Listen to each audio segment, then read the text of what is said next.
Good morning, ladies. This is Faith Lifestyles. I'm Karen Ray. Today we're having a conversation with Lori Whaley. Lori, good morning and good to have you here at Faith Lifestyles. Great. Glad to see you, Karen, and thank you for this opportunity. Yes, we're just having some conversations. We're celebrating 1 million women. And so we would love to have you come alongside us and join the celebration. Today, you know what? We're going to be talking about, let's see if I say it correctly, Ganbaru. Very good. Very good. So I love calling Lori the samurai woman. You have a book out, you are a speaker, you have just launched a program. So just take a minute to introduce yourself so the ladies get to know you. Well, great. My name's Lori Sagao Whaley, and as Karen mentioned, I'm part of the Fave Lifestyle Group. I'm a third generation Japanese American and a descendant of samurai warrior. Through circumstances, and one of them being bullied and teased at school, I came around. It's like full circle. I embraced my Japanese heritage after my second TBI accident. I was rear-ended twice and reading at a very seventh grade level, thousands of appointments to get better. But I was determined not to let that define me and to go forward. And like Ganbaru says, try your hardest, do your best, never give up, and go for broke. And that's what I did. I did not want to be reading at a seventh grade level. And I had grandchildren and I wanted to enjoy them. And so I fought back, and I didn't know whether or not I'd get better, but I wrote the book, and through therapy, everything got better.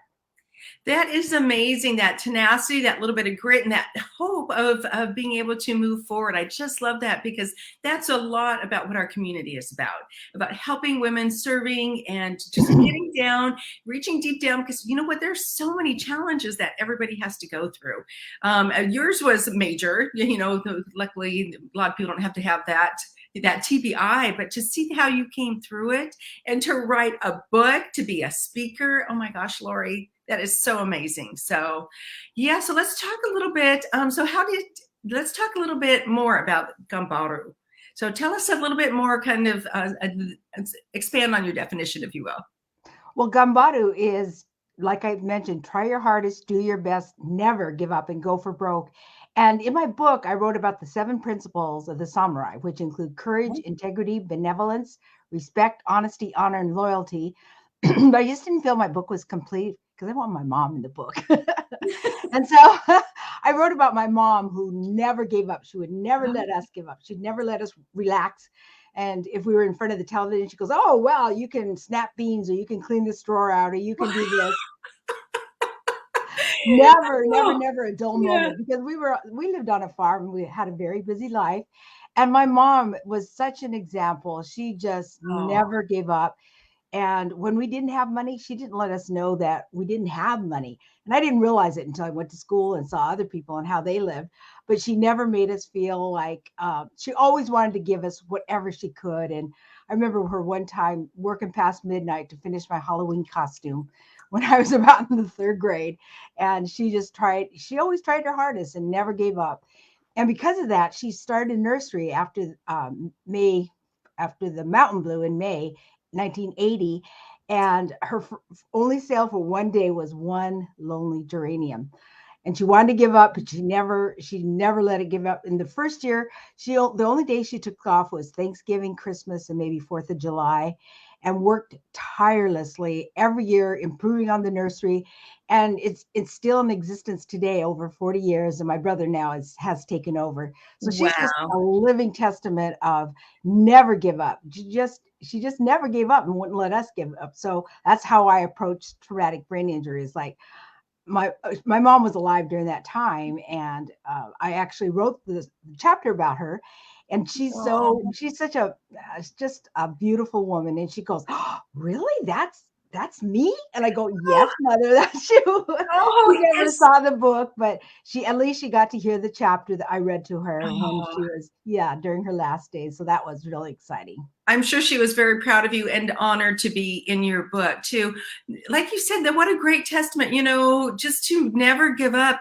So Lori, I mean, obviously you went through a lot of very, very difficult times. When you were kind of, Jackie and I were talking about this yesterday too, when you kind of get in that rut, when you're like, when hope is like, oh, I can't see the hope. I can't see that. How does Ganbaru help you through that? How do you pick yourself up to keep going, to never give Well, thank you. That just a moment. up? Somebody's calling to ask you about it too. Yes. She heard our conversation. Yeah. Actually, what it is that, everybody has a purpose, and to know your why and to make that why a stake that you put in the ground, and it's not going. It could be like concrete, or you could think of it like an anchor, but it's your commitment, it's your why. And just to go and look back at other people who have survived amazing things. Like I think of the man who was born literally without arms and without legs. And yet he's a motivational speaker, travels the world, has children, and leads a wonderful life. So, what's our excuse? And Helen Keller, blind, she was blind and she couldn't hear, but yet she wrote books and she graduated from college and traveled the world speaking. So we have so many examples of people that are far worse than what we are.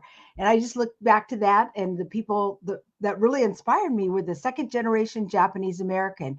And my book, Let the Samurai Be Your Guide, is, Yeah. I'll put it, has a lot of examples of how the Japanese American, the second generation, my parents, how they went through the World War II. And not only did um, they came out victorious, and they came out better because they came together and they had a common purpose and a goal to show the American people that they were loyal, honest, decent citizens. And they proved that. And they are a testament really to the Japanese community. Yes, I think you hit on a couple different things, and I'm interested in hearing how you applied this to your life too, going through TBI. But that goal, that common purpose, that having that goal out there. So that's, in the fave society too, where I don't help people with their goal, but I help you be consistent once you have established your goal. So yes, so that is, and but you help them. Let's talk about how how you applied this to your life when walking through TBI. Well, that was my anchor. That was my goal to not only to see how far I could go, because really nobody knows how much one can recover. And going from seventh grade reading to writing a book that's quite a ways. Yes. And Yeah. I was determined because I did not want to live in that state. I did not want that to define me. And I've overcome other things in my life. And that's what I just planted that in the ground. I said, I'm not moving. I'm going to do whatever it takes to reach my goal. And that was to see how far the mind can go. And I continue to this day to work on my brain, and I use Elevate and other modalities to continue to keep my brain sharp, because it's like our brains are like our body. If we don't exercise, we will lose muscle. So if we don't Yeah. exercise our brain, we're going to lose what we have. And I don't want to do that. I don't want to go down the dementia road. And that's very Right. possible and more likely if one has sustained traumatic brain injury. So I'm working extremely hard not to go down that road. Right. So, Lori, is there a process? Is there a format, or is it? So, what kind of is is it the goal setting, or how kind of what is the format of taking people to have them help apply this to their life? Well, first is to know their why. And we've spoke about this before, the ikigai. What is your purpose? What And is the purpose? through the traumatic brain injury, I always believed that it had to do with my Japanese background. But through the brain injury, it really solidified that this is what's going to take me forward. So I I relied on the strength of the samurai and what they went through, and like the 100th 442nd, the Japanese American soldiers who fought valiantly when at first they were considered non-citizens. they weren't even welcome in the US Army. But then they saw how dedicated and how honest and loyal, and they Mhm. were so productive, and they earned over 18,000 medals, over 9,000 Purple Hearts. And Wow. they were the highest they won the most medals for their size and length of service in U.S. military history. So they set an example too. And there's just I could go on forever about people that set examples, but that's what you do. You have to know your why. If your why isn't strong enough, then you just keep searching. What is your Yeah. why? What is your ikigai? What is your purpose in life? And Mhm. now that I've found it through circumstances, I won't say unfortunate, because it took me full circle. That which I once scorned, now I embrace. And that's what I did with my Japanese heritage, because when I was young, I hated being Japanese, and now I absolutely love it. I'm so Yeah. thankful, just to be Japanese, because there's so many good attributes that the Japanese have that one can emulate, and that's what I love sharing with people about the Yeah. purpose, the ikigai, and then never give up. Don't give up on your goal, because giving up's easy, but going for the goal is harder, but it's worth It it. is. It is. And it sounds like what you're talking about too is something that is worth fighting for. It's not just, oh, I would like to have a big house or whatever. It's like something that is, oh, I don't even know how to explain it. Something bigger and deeper about your that involves your value of who you are, and kind of that more lofty out there type goal. So yeah, so you help people through your programs, because I know you just launched a coaching program too, help people define that why, that thing that's really worth never giving up on. Yes, that's something we will work on, is the ikigai, your purpose, because so many people could be successful, and I'm very happy, but maybe they haven't found that the Yeah. heart-centered thing that really gets them going, or gets them excited, or what they want to put their efforts into, a cause. And Karen, I just see what you are doing as a cause, and we are all just little people in the parade with you.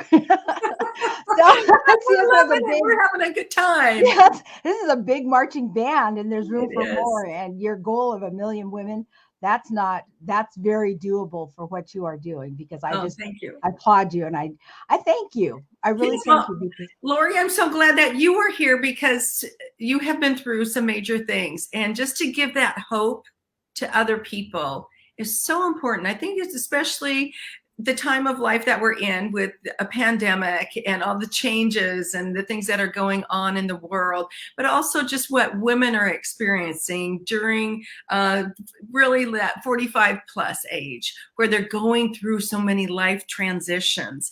And kind of a lot of women are re-identifying who they are and what is their purpose.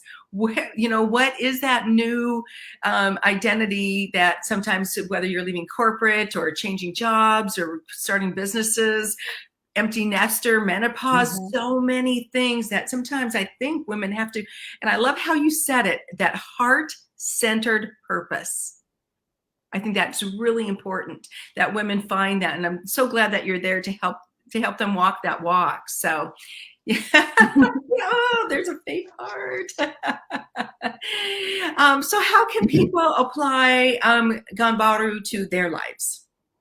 Well, like I mentioned, is to know your why. Yeah. What is worth fighting for? What is that? What gets you up in the morning? What do you just get excited about, or maybe even want to help change? And that could be your why, and it could be something that you're paid for, but maybe not. But everybody needs that purpose in their life, because Mm-hmm. otherwise, what life is, we're all here, and we're all created for a purpose, and we're all little pieces of the puzzle, or a piece of the marching band. Yeah. And when we find ours, we're like a well-oiled machine. We'll just Yeah. keep march, because we can't compare the my job with another person's job, because they're all important, whether you're the president of the United States or you're the janitor at the hospital, because his job or her job is important too. They start slipping up, and cleanliness and sanitation can go down, and there goes people's health. And Yeah. so everybody is important. And that's what I love to celebrate about people is we're all important and nobody's more important than the other. So we can celebrate each other and just know that we're all a piece of the puzzle, or we're all part of the marching band, or whatever you want to say it, or all part of the Fave lifestyle marching band. Oh, I like that. And you know what's funny too is I was a cheerleader, so I get to So be on was the band. I'm going back to my roots, you know. But Lori, this is so important because some of the when you're talking here too, some of the things that I'm hearing, and I know this is being in the women world, some of the things that keep coming up are self-worth and feeling enough. And I think a lot of times we just don't have that clear focus on what really our big why is. Why are we doing what we're doing? Is it for our family? Is it, whatever? Just having that thing out there. This is why I go do this every day, even though it's hard. So just love what you're doing. I just I think it's so important for those women to have that great feeling, if you will. And may I just add one thing? What I love to Please. do is share with women is, say if I gave you, Karen, all the money in the world, or all the gold in the world, under one condition, would you take it? Well, what's the condition? Yeah. Okay. The condition is you give up your eyesight, your hearing, your taste, your smell, your thinking. No. Do you see how priceless you are? Oh, See, there's no amount of money for you or anybody else in the world. So that's what I love to do is that someone shared that with me, and I'm sharing with other people. mhm. And that's what I love to do is help people, women, feel like they're priceless. Millions of dollars. There's not Oh, a price in the world that could pay for anybody.